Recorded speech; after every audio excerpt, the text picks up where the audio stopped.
Hello, all. Brian Coleman here, Counseling Department Chair for the Jones College Prep Counseling Team. I'm coming to you today with some updates for seniors as well as parents and guardians on what you can expect from this year. Before I really get into a lot of content, I wanted to first pause and take a moment to appreciate that this year is not what any of us expected it would be, that you will all be virtual. And that it falls in the midst of what is often described as dual pandemics, our country's racial reckoning, as well as the ongoing impacts of COVID-19. On the counseling end, we appreciate that there's a lot of anxiety, fear, sadness, grief, concern, um, and that these situations are affecting different students and different families in different ways. More than anything, we want you to know that we are going to work to the best of our ability to meet you and your families where you are, and not only give you tools and resources and support to successfully navigate senior year, but to set yourselves up for life after high school as well.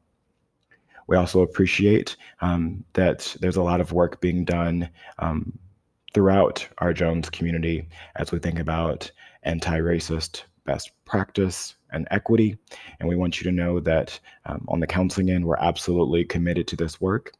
And we are continuing to refine and redesign our curriculum and programming to better meet the needs of our students and families. It is our commitment to you, and we hope that you will commit to going on this journey with us. And with that said, I think it's time to get into the content.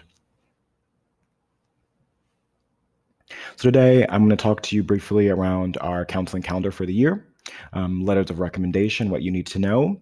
The most important thing that we need from you in counseling is that you link your Naviance and Common App accounts, and I'm going to talk to you about that briefly, and then give you some updates on what I know about standardized testing at Jones and beyond, and then some upcoming dates for you to keep on your calendars. All right, so one, I'm going to do a separate video where we go into the breakdown of the counseling calendar for the year in more depth. But what I'd like all students and families to know coming out of the gate is that we'll continue to have a senior seminars as we've had freshman, sophomore, and junior seminars for our students. This year, you'll have roughly 4 seminars throughout the school year.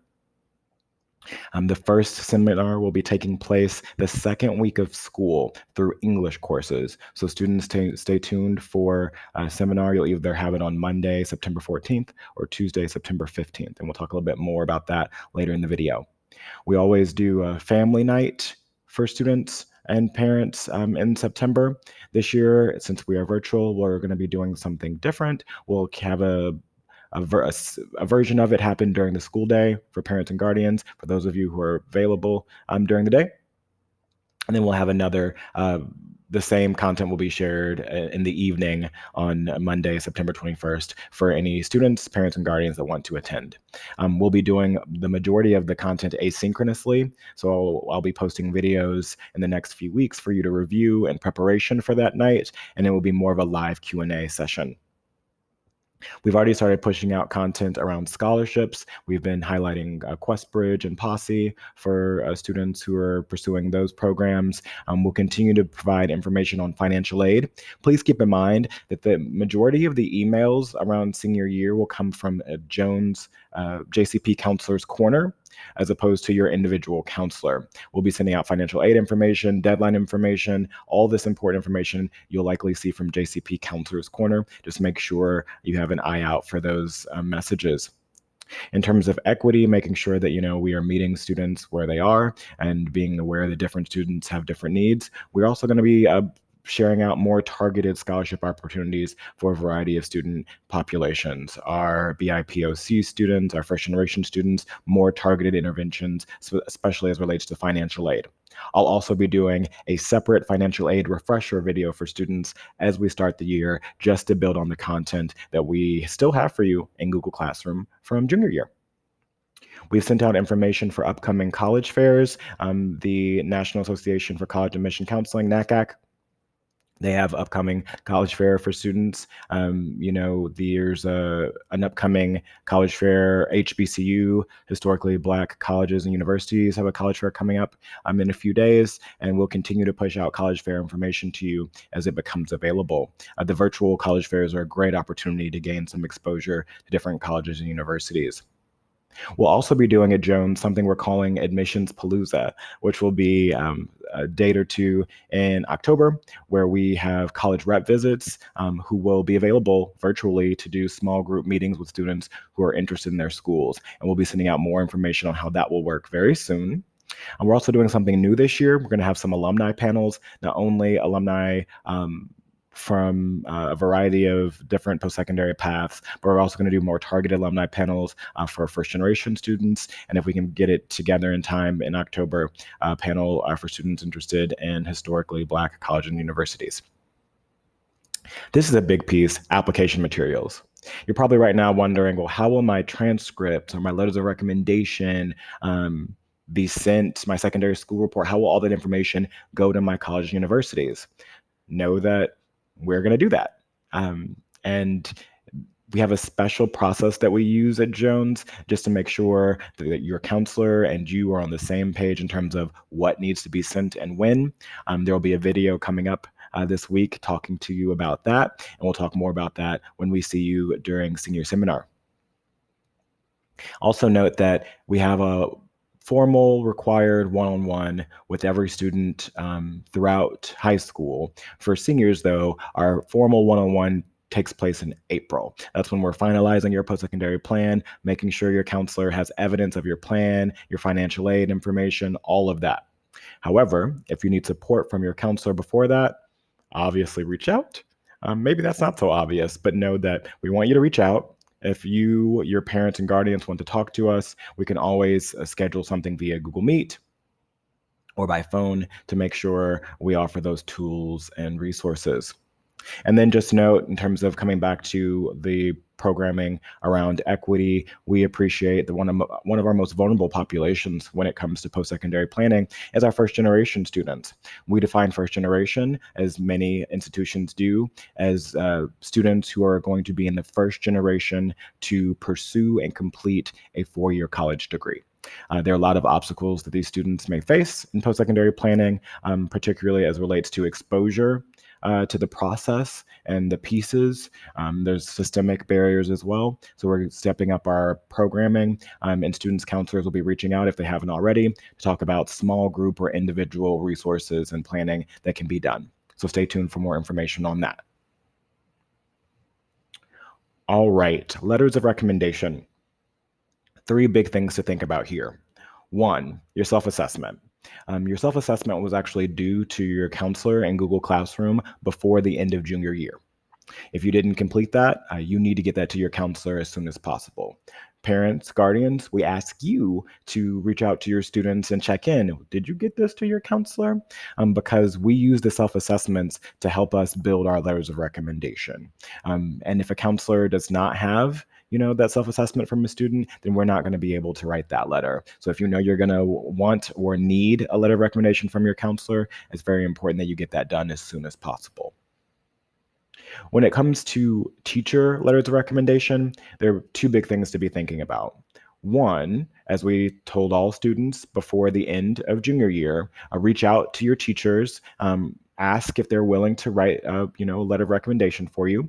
We recommend that you have at least two teacher letters, keeping in mind that some schools don't need any letters. Some schools might need one or two, and at most, some schools may need three, but in general, you don't really need more than two teacher letters. We want you to ask, make sure your teachers say yes. And then if they do say yes, you want to ask your teacher, well, how would you like me to give you information about me and give you some insights on what I'd like you to cover in that letter. We have the counseling teacher rec letter form that we use in counseling. If you want to use that and give that to your teacher to talk about the schools that you're applying to, your deadlines, and what you would like them to cover, feel free. Just note that some teachers use that form. Some teachers have their own process. Whatever works, just make sure you're on the same page with your recommenders in terms of the type of information they want from you, when, and how. There's one last piece of formally asking for letters of recommendation. It takes place in Naviance. Not going to go through that now. That will happen in a separate video. But for now, just note, we don't want you putting your teachers as recommenders in Common App. You don't want to put your counselor as a recommender in Common App. Please do not do that. And do not request anything via Naviance as of yet. There will be another video coming up to you in the next few days describing exactly what you need to do in Naviance once a teacher has agreed to write for you. So stay tuned for that. The biggest, most important takeaway from this video, something that we need all students to do, is to link your Naviance and Common App accounts, and here's why. Your transcript, your course schedule, your letters of recommendation, secondary school reports, all of this information for 99% of the schools that you're going to apply to, your counselor sends through Naviance. Even if your schools aren't Common App schools, we send the majority of that information electronically through Naviance. Here's the catch. We can't send any of that information to any of your schools electronically unless you link your Naviance and Common App accounts. It is so extremely important that you do this. So when you look at this PowerPoint, you can click on the video below and it will walk you through the relatively easy steps to link your accounts. And if you have any issues or obstacles doing so, please reach out, let me know, or excuse me, let your counselor know, and we're happy to help you on that front. All right, standardized testing. I'll be the first person to say it's been really confusing to understand what to do and what's happening, right? A few important things to note. The ACT, that's the ACT, is not being offered through Jones. It's not going to be offered through CPS in any way. If you want to take the ACT, you can, but you'll have to register through the ACT website and take it on your own. The SAT, we are scheduled to offer on September 23rd at Jones, okay? What is that going to look like? We don't know yet. You know, this is all relatively last minute information, so details are pending. It's important to note that the national merit qualifying piece is happening as part of the SAT being offered at Jones. What's national merit, you might ask? Essentially, if you score extremely well on the SAT, it will make you potentially eligible for additional scholarships. That's the national merit piece. You might be eligible for additional scholarships through national merit. Okay. Generally, national merit qualifying test that's attached to the junior PSAT.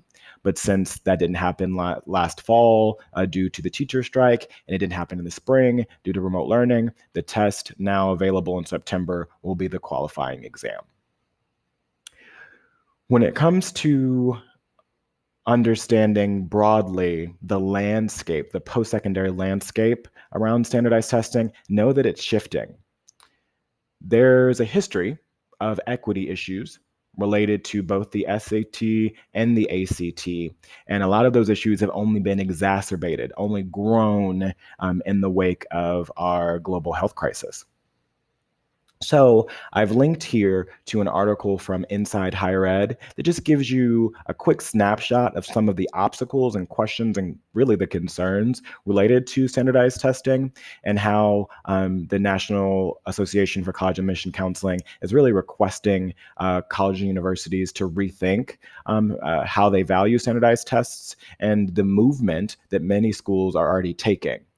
As you may be aware, schools are increasingly going to a test optional format when it comes to the SAT and ACT. Not all schools, but increasingly schools are doing so. The most important recommendation for all of you is to be sure for the schools that you plan to apply to, whether or not they expect you to take the SAT or ACT. Knowing that no matter what, at least right now, we're still offering the SAT through Jones. Okay, the link there in NACAC COVID-19 admissions updates is a one-stop shop where you can plug in the name of a college or university and see how they may have shifted their admissions criteria in the wake of COVID-19. Really helpful information there, and that's updated real time as information becomes available. The last piece I'd want you to be aware of, so the SAT being offered through Jones is free, okay? If you take it outside of Jones, it's at cost. You'll have to pay for that. If you're a student who qualifies for free or reduced lunch, you will not have to pay for any non-JCP SAT if you get a fee waiver. And you get a fee waiver from me here in counseling.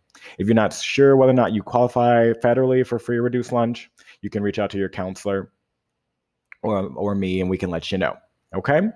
It's important though, if you plan on taking advantage of a fee waiver this school year, you need to fill out the financial aid or the financial information form, the Family Financial Information Form, the FIIF. That's part of the online registration process for the school year. If you don't do that, then we can't gauge your eligibility and we wouldn't be able to give you fee waivers. So you get unlimited fee waivers for the SAT if you take it outside of school, because the one here at school, as I said, is free.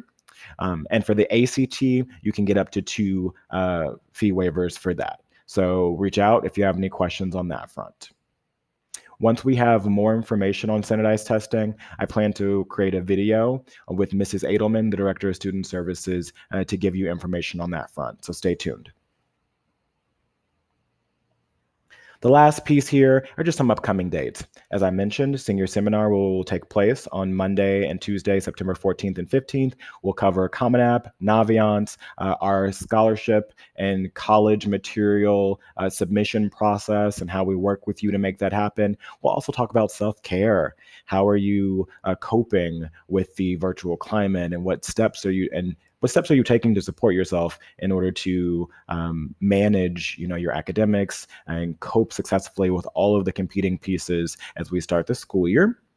As I mentioned before, our tentative date for our senior family night, post-secondary planning night, is Monday, September 21st. We'll do a session during the day for parents and guardians, as well as a session in the night for students, parents, and guardians. Recapping a lot of the information by then we will have already shared with students. If you need help completing the FAFSA, the free application for federal student aid, we'll have a completion workshop in partnership with the Illinois Student Assistance Commission coming up on October 6th. ISAC is still trying to figure out what that's going to look like virtually, so we'll push out more information once that's available, but you want to save that date. And then Admissions Palooza will be sending out more information on our college rep visits in October, as well as once the alumni panels are finalized. And then as part of this blast as well, you'll likely be getting a link to the essay writing workshops that Ms. Miller did with students during August, and we're very grateful for her for doing that. Okay.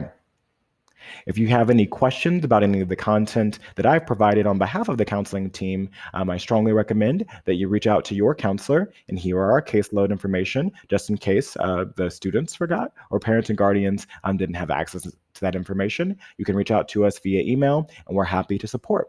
And with that, we hope that you are rested and focused and ready to start the school year strong. And we look forward to being in touch with you virtually very, very soon. All right, folks, take care. Bye.